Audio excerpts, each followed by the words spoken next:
नहीं हो, इनके पेट में दांत है। बोले कैसे? तब एक सखी कहती है, एक दिन मैंने बेटी को जन्मदिन मनायो और जन्मदिन में महाराज सबको दावत दी, कन्हैया भी आए। कन्हैया ने कहा मैया हमारे लिए भी कुछ दावत है। हमने कही कन्हैया थोड़ी देर बाद में आना। कन्हैया नाराज है गए, चले गए।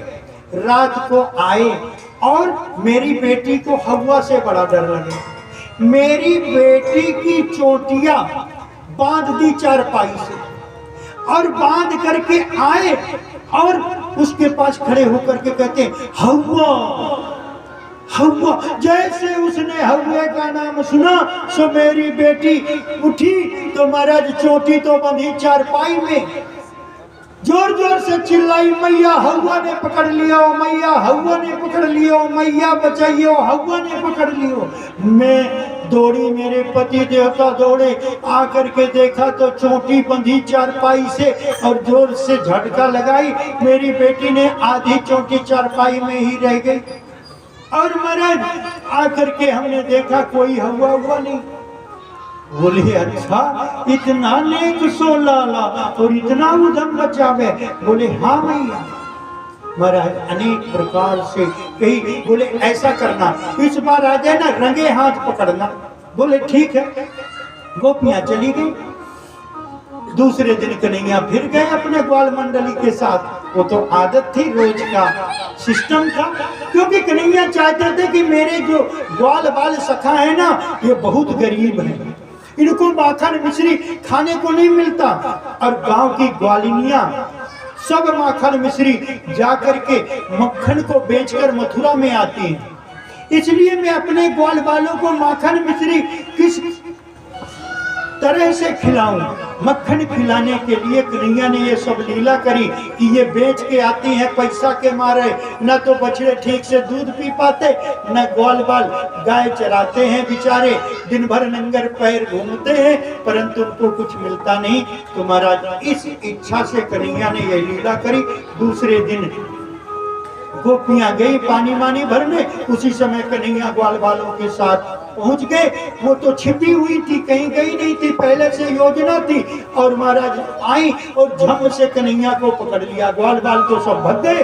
कन्हैया का हाथ पकड़ा और घूंघट लिया, क्योंकि गांव का सिस्टम सास ससुर जेठ सब रास्ते में मिलते और लेकर जा रही। बोले आज तुझे मैया के पास ले जाऊंगी, रंगे हाथ पकड़ाऊंगी, दिखाऊंगी कि देखो लाला किस प्रकार से उधम मचावे और कैसे कैसे दूध दही और मक्खन को खावे। अब महाराज मैया यशोदा के पास लेकर के जा रही है। कन्हैया देखते जा रहे कोई मौका मिले। जो ग्वालिन लेके जा रही थी उसी का पति खेत से घर आ रहा था। बगल से निकला, सोई कन्हैया ने कही कि नहीं किधर है। कन्हैया से सब प्यार करते थे। आए, बोले अपना हाथ दे। उसके पति का हाथ लिया और मैया वो ग्वालिन के हाथ में पकड़ा दिया और अपने 9-2-11 महाराज बड़े जोश में गई। बोले आज मैया को लहना दे के आती हूँ। दरवाजे में गई, जोर जोर से आवाज लगाई। बोले मैया यशोदा, मैया यशोदा। मैया कही कि लो फिर आ गई। और मैया यशोदा को जब ऐसे पुकारा तो मैया यशोदा आई। बोले क्या बात है? बोले तुम रोज कहती थी ना अपने लाला को पकड़ के दिखाना, कम मानूंगी, लो आज पकड़ के ले आई। और महाराज जैसे ही हाथ आगे किया तो महाराज घूंघट खोला, देखा तो उसी के पति देव शर्म के मारे पसीना पसीना हो गई। यशोदा मैया कहती अरे बावरी, अपने ही पति का हाथ पकड़ के लाई और कहती मेरा कन्हैया तो अंदर सोया है। और बुलाया। मैं यशोदा ने कन्हैया आंख मीचते हुए आ गए और कन्हैया कहते मैया क्या बताऊं, ये गोपियां झूठ बोलती, मैंने कभी इनकी माखन नहीं खायो। अरे ये मुझे घर में बुलाती हैं, चोर बताती हैं और कहती हैं, बड़ी बड़ी मटकी मेरे सामने धर देती हैं। और कहती हैं कन्हैया इनकी चींटी बीनो, हम 100 मक्खन देंगे। और महाराज इस प्रकार से ये कहती हैं, मुझे चोर बताते हैं पर वास्तव में मैं चोर नहीं हूं।